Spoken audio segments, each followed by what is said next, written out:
Hello buddies, welcome to toppers TNPSC. இந்த வீடியோவில் நம்ம யூனிட் 8 கேட்கப்பட்ட previous year question paper test தான் பார்க்க போகிறோம். வாங்க இந்த வீடியோக்குள்ளே போகலாம். முதல் கொஸ்டின், இரும்பு கடலை என அழைக்கப்படும் பனுவல் எது? இரும்பு கடலை என அழைக்கப்படும் பனுவல் எது? இதற்கு சரியான விடை என்ன அப்படின்னு பார்த்தோம்னா ஆப்ஷன் பி, பதிற்று 10 என்பது தான் இதற்கு சரியான விடை. அடுத்தது நற்றிணை பற்றி பார்த்தோம்னா இது நல்ல திணை என அழைக்கப்படும் நூல் அப்படின்னு சொல்லலாம். இதற்கு நல் நற்றிணை அப்படிங்கிற இன்னொரு பெயர் இருக்குது. நல் நற்றிணை அப்படிங்கிற நல்ல திணை, நல் நற்றிணை அப்படிங்கிற இன்னொரு பேர் இருக்குது. புறநானூறு, எட்டுத்தொகை நூலில் புற பாட்டு பற்றிய நூல், பரிபாடல், அகம்புறம் ஆகிய இரண்டை பற்றியும் இது கூறுது. இது மட்டும் இல்லாமல் எட்டுத்தொகை நூலில் மொத்தம் 2381 பாடல் இருக்குது. இந்த எட்டுத்தொகை நூலில் பாடலை இயற்றிய புலவர்கள் மொத்தம் எத்தனை பேர்னா 473 புலவர்கள். அடுத்ததா பொருத்தமற்ற நாவல் வகையை கண்டறிக. காண்பவனவற்றில் எது வரலாற்று புதினத்தில் அமையாதது? சிவகாமியின் சபதம், யவனராணி, செம்பியன் செல்வி, சுந்தரி. இதில் எது சரியான விடை அப்படிங்கிறத சொல்லுங்கள். பொருந்தாதது ஆப்ஷன் டி, இந்த சுந்தரி அப்படிங்கிறது தான். இது ஒரு வரலாற்று நாவல் கிடையாது, இது ஒரு சமூக நாவல். வா ராமசாமி எழுதந்து, அதாவது ஐயர் வரும் வரை அமாவாசை காத்திருக்காது அப்படின்னு சொன்ன ஒருவர் தான், அவர் எழுதந்தான். மற்ற 3 பாருங்கள், சிவகாமியின் சபதம், யவனராணி, செம்பியன் செல்வி, இதெல்லாம் கல்கி எழுதந்து. சேக்கிலார் யாருடைய பாடல்களை மூல இலக்கியம் என குறிப்பிடுகிறார்? இதற்கு சரியான விடை ஆப்ஷன் பி, அதாவது திருஞான சம்பந்தர் பாடல்களில் இவர் மூல இலக்கியம் அப்படின்னு குறிப்பிடுறாரு. திருநாவுக்கரசர் யாருன்னா, இந்த பெரிய புராணத்தில் திருநாவுக்கரசர் அப்படிங்கிறவர் வருவார். பெரிய புராணத்தில் இந்த திருநாவுக்கரசர் தேவாரத்தில் 4, 5, 6 இயற்றியிருப்பார். திருஞான சம்பந்தர் 1, 2, 3 இயற்றியிருப்பார். சுந்தரர் 7, மாணிக்கவாசகர் 8 இதை இயற்றியிருப்பாங்க. அடுத்ததா 1967ஆம் ஆண்டு இந்து திருமணங்கள் தமிழ்நாட்டில் திருத்த மசோதாவை அறிமுகப்படுத்தியவர் யார்? ராஜாஜி, குமாரசாமி ராஜா, காமராஜர், CN அண்ணாதுரை. இது அனைவரும் சரியாக விடையளிச்சிருப்பீங்கன்னு நினைக்கிறேன். CN அண்ணாதுரை அவர் தான் 1967 கொண்டு வந்திருப்பார்.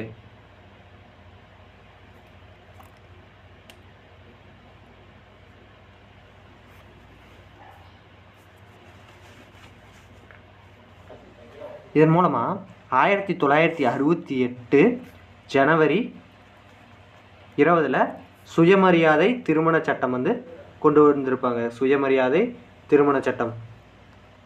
இந்த சுயமரியாதை திருமண சட்டம் நடைமுறைக்கு வந்திருக்கும். அடுத்ததாக 1962ஆம் ஆண்டு தேர்தலில் பேரறிஞர் அண்ணா போட்டியிட்டு தோல்வி அடைந்த தொகுதி எது? இதற்கு சரியான விடை ஆப்ஷன் டி, காஞ்சிபுரத்தில் தான் பிறந்திருப்பார். அங்கேயே போட்டியிட்டு தோல்வி அடைந்திருப்பார். அடுத்ததாக தென்னிந்திய நல உரிமை சங்கம் எந்த ஆண்டு உருவாக்கப்பட்டது? தென்னிந்திய நல உரிமை சங்கம், சவுத் இந்தியன் லிபரல்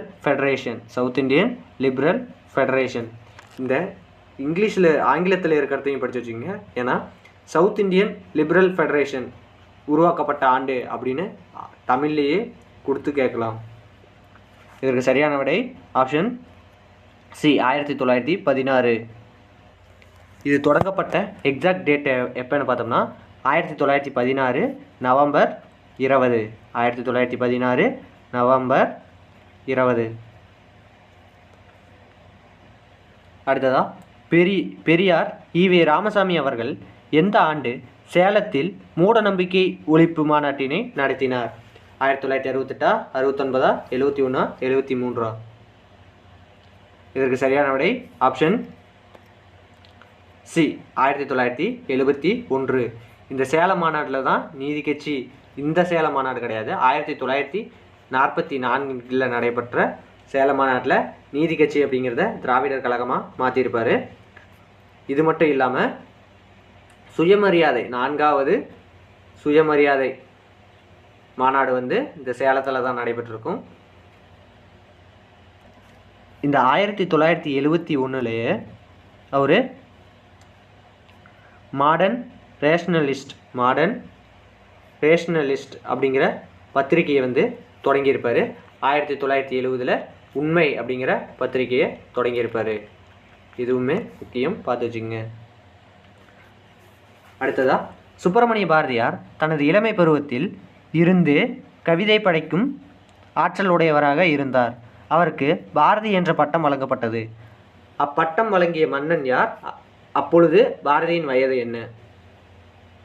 இதற்கு சரியான விடை ஆப்ஷன் டி. எட்டயபுரம் மன்னரால் பாரதியின் 11வது வயதில் வழங்கப்பட்டது. இது தமிழ் புக்கு படிச்சிருந்தீங்கன்னா இந்த கொஸ்டின் வந்து ஈஸியாக அட்டன் பண்ணலாம்.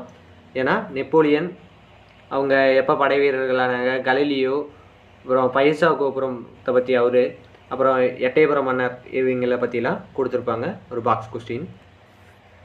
இவர் பாரதியாரை பற்றி தெரிஞ்சுக்கணும் அப்படின்னா சிந்துக்கு தந்தை அப்படின்னு அழைக்கப்படுறவர் பாரதியார் தான். இவருடைய பாடலில் வந்து ஆங்கிலத்தில் மொழிபெயர்த்தவர் நகுலன்னு சொல்லிட்டு இருக்கிறவர் ஆங்கிலத்தில் மொழிபெயர்த்திருப்பார். அடுத்ததா, உலகில் எந்த நூலுக்கு அடுத்தபடியாக திருக்குறள் அதிகமான மொழிகளில் மொழிபெயர்க்கப்பட்டுள்ளது? தம்பதம், விவிலியம், மனு தர்மசாஸ்திரம், திருக்குரான். இதற்கு சரியான விடை ஆப்ஷன் பி. விவிலியம் அப்படிங்கிறது, விவிலியம் அப்படின்னா பைபிள் அப்படிங்கிறது அர்த்தம், கிறிஸ்துவர்களோடது. அதுதான் அதிகமாக மொழிபெயர்க்கப்பட்டிருக்கு. திருக்குரான் இஸ்லாமியர்களது. இதை ஞாபகம் வச்சுங்க. அடுத்தது, குடும்பம் என்னும் சொல் முதலில் இடம்பெற்றுள்ள நூல் நாலடியாரா, இனியவை நாற்பதா, திருக்குறளா, முதுமொழி காஞ்சியா? இதற்கு சரியான விடை ஆப்ஷன் சி. திருக்குறள். இது மட்டும் இல்லாமல் வேளாண்மை அப்படிங்கிற சொல்லும் திருக்குறளில் இடம்பெற்றிருக்கு.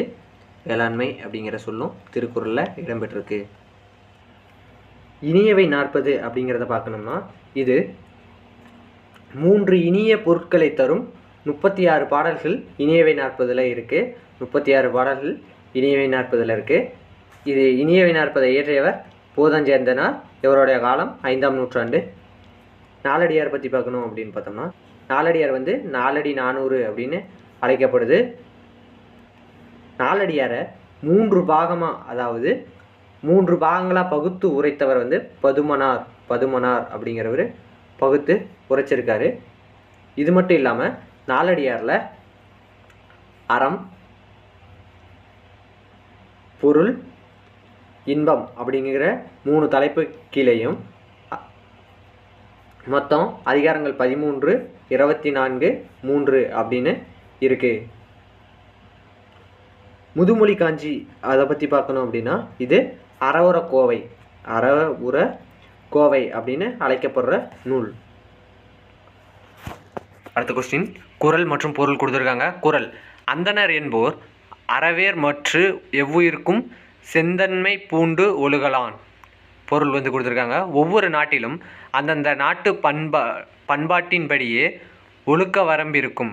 பிராமணன் வேதத்தை மறந்தானா மறக்கவில்லையா என்பது தமிழ்நாட்டில் ஆய்விற்குரியதன்று. அவன் தமிழ் ஒழுக்கத்தை கடைபிடித்தானா இல்லையா என்பது அதன் ஆய்வுக்குரியதாகும். ஆகவே அவ்வொழுக்கத்தினாலேயே அவன் உயர்ந்த குலத்தானவன் என்பதும் அவன் கெட்ட விடத்து தாழ்ந்த குலத்தாகி விடுவான் என்பதும் தமிழ் நூல் முடிப்பாம். இதற்கு கூற்றுக்காரன் தான் கொடுத்துருக்காங்க. குறள் பொருளும் பொருத்தமுடையான, குறளும் பொருளும் பொருத்தமற்றன. குறள் ஒழுக்கத்தை பேசுகிறது, பொருள் ஒழுக்கமின்மையை பேசுகிறது. குறள் இறைவனை பேசுகிறது, பொருள் அந்தணர் ஒழுக்கத்தை பேசுகிறது. இதற்கு சரியான விடை ஆப்ஷன்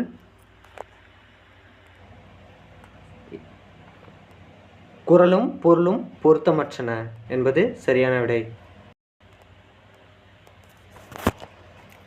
இந்த கதரின் வெற்றி அப்படிங்கிறது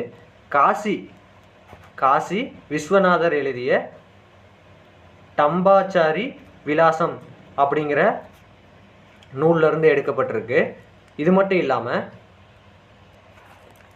தமிழ்நாட்டில் நடத்தப்பட்ட முதல் தேசிய நாடகம் இதுதான். தமிழ்நாட்டில் நடத்தப்பட்ட முதல் தேசிய நாடகம் இதுதான், தேசிய சமுதாய நாடகம். அடுத்தது பிங்களத்தை பிங்கள முனிவரால் இயற்றப்பட்டது. கூற்று 2. திவாகர முதல்வரின் புதல்வர் பிங்கள முனிவர். இது குரூப் 1 ஸ்டாண்டர்ட் கொஸ்டின், அதனால் இது கொஞ்சம் டஃப்பாக தான் இருக்கும். இதற்கு சரியான விடை ஆப்ஷன் டி. கூற்று 1 சரி, 2 தவறு. அடுத்ததா தொல்காப்பியம் எத்தனை அதிகாரங்களையும் எத்தனை இயல்களையும் கொண்டுள்ளது? இதற்கு சரியான விடை என்ன? இதற்கு சரியான விடை ஆப்ஷன் பி. 3 அதிகாரங்களையும் 27 இயல்களையும் கொண்டுள்ளது. இந்த தொல்காப்பியத்தை பற்றி கூறணும்னா, தமிழில் தோன்றிய மிக பழமையான இலக்கண நூல், ஞாபகம் வச்சுங்க, இலக்கண நூல் தான் இந்த தொல்காப்பியம். இந்த தொல்காப்பியம் இது மட்டும் கிடையாது, இதில் 1610 நூற்பாக்கள் இருக்குது. இந்த தொல்காப்பியம் சங்ககாலத்தில் தோன்றிய நூல், சங்ககாலத்தில் தோன்றிய நூல். அடுத்ததா சீனாவைக்கு முதலில் தூதுக்குழுவை அனுப்பிய சோழ மன்னன் யார்? சீனாவைக்கு முதலில் தூதுக்குழுவை அனுப்பிய சோழ மன்னன் யார்? இதற்கு சரியான விடை முதலாம் ராஜேந்திரன். முதலாம் ராஜேந்திரன். இவர்தான் கங்கை கொண்ட சோழபுரத்தை தலைநகராக கொண்டு ஆட்சி செய்தவர் இவர்தான். முதலாம் குலோத்துங்கன் யார்னா சுங்கம் தவிர்த்த சோழன். சுங்கம் தவிர்த்த சோழன் அப்படின்னு அழைக்கப்படுறவர் இந்த முதலாம் குலோத்துங்கன் தான்.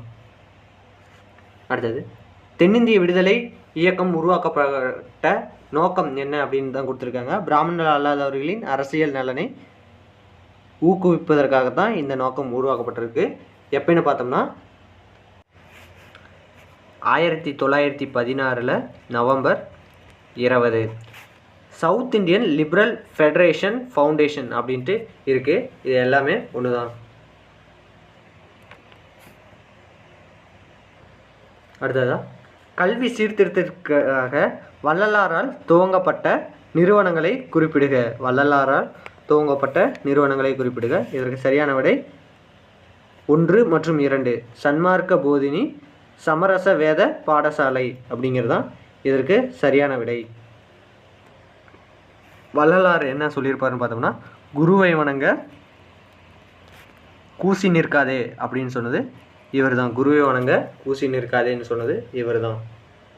அடுத்ததா கட்டபொம்மன் ஆங்கிலேயர்களால் எப்போது தூக்கிலிடப்பட்டார்? கட்டபொம்மன் ஆங்கிலேயர்களால் எப்போது தூக்கிலிடப்பட்டார்? இதற்கு சரியான விடை ஆப்ஷன் ஏ. இது அக்டோபர் 1799. எங்கே தூக்கிலிட்டிருப்பாங்கன்னு பார்த்தோம்னா கயத்தாரில் தூக்கிலிட்டிருப்பாங்க. இவர் எந்த பாளையக்காரர்கள் முறையில் வருவார் அப்படின்னு பார்த்தோம்னா கிழக்கு பாளையக்காரர்கள் முறையில் வருவார், பாஞ்சாலங்குறிச்சி. அடுத்ததா திராவிட மாவோ என அறியப்படுவர் யார்? பேரறிஞர் சிஎன் அண்ணாதுரையா, கலைஞர் மு கருணாநிதியா, டாக்டர் எம்ஜி ராமச்சந்திரனா, சிவாஜி கணேசனா? இதற்கு சரியான விடை ஆப்ஷன் ஏ, சிஎன் அண்ணாதுரை. அடுத்ததா தமிழ்நாட்டில் நீதி கட்சி எத்தனை ஆண்டுகள் ஆட்சி செய்தது? இதற்கு சரியான விடை ஆப்ஷன் பி, 13 ஆண்டுகள். நீதி கட்சி பார்த்தோம்னா 1920 டு 21 டு 1937 வரைக்கும் ஆட்சியில் இருந்திருக்கும். ஆனால் சுயேட்சையில் ஜெயிச்சு ஆட்சியில் இருக்காமல் இவங்க மட்டும் தனியாக 13 ஆண்டுகள் ஆட்சியில் இருந்திருப்பாங்க. அடுத்ததா ஈவே ராமசாமி 1924ஆம் ஆண்டு வைக்கம் என்னும் இடத்தில் எதற்காக போராட்டம் மேற்கொண்டார்? பெண்கள் விடுதலைக்காக, இந்திய சுதந்திரத்தை அடைவதற்கு, கல்வி அறிவின்மையை ஒழிப்பதற்கு, கோவில் கருவறைகளுக்குள் ஈழவர்களை அனுமதிக்க. இதற்கு சரியான விடை ஆப்ஷன் டி, அதாவது கோவில் கருவறைக்குள் ஈழவர்களை அனுமதிக்க. இதில் வைக்கம் வீரர் அப்படின்னு இவருக்கு பட்டம் கொடுத்தவர் யாருன்னா திருவிக்கா நவசக்தி இதழில் சொல்லியிருப்பார் வைக்கம் வீரர் அப்படின்னு.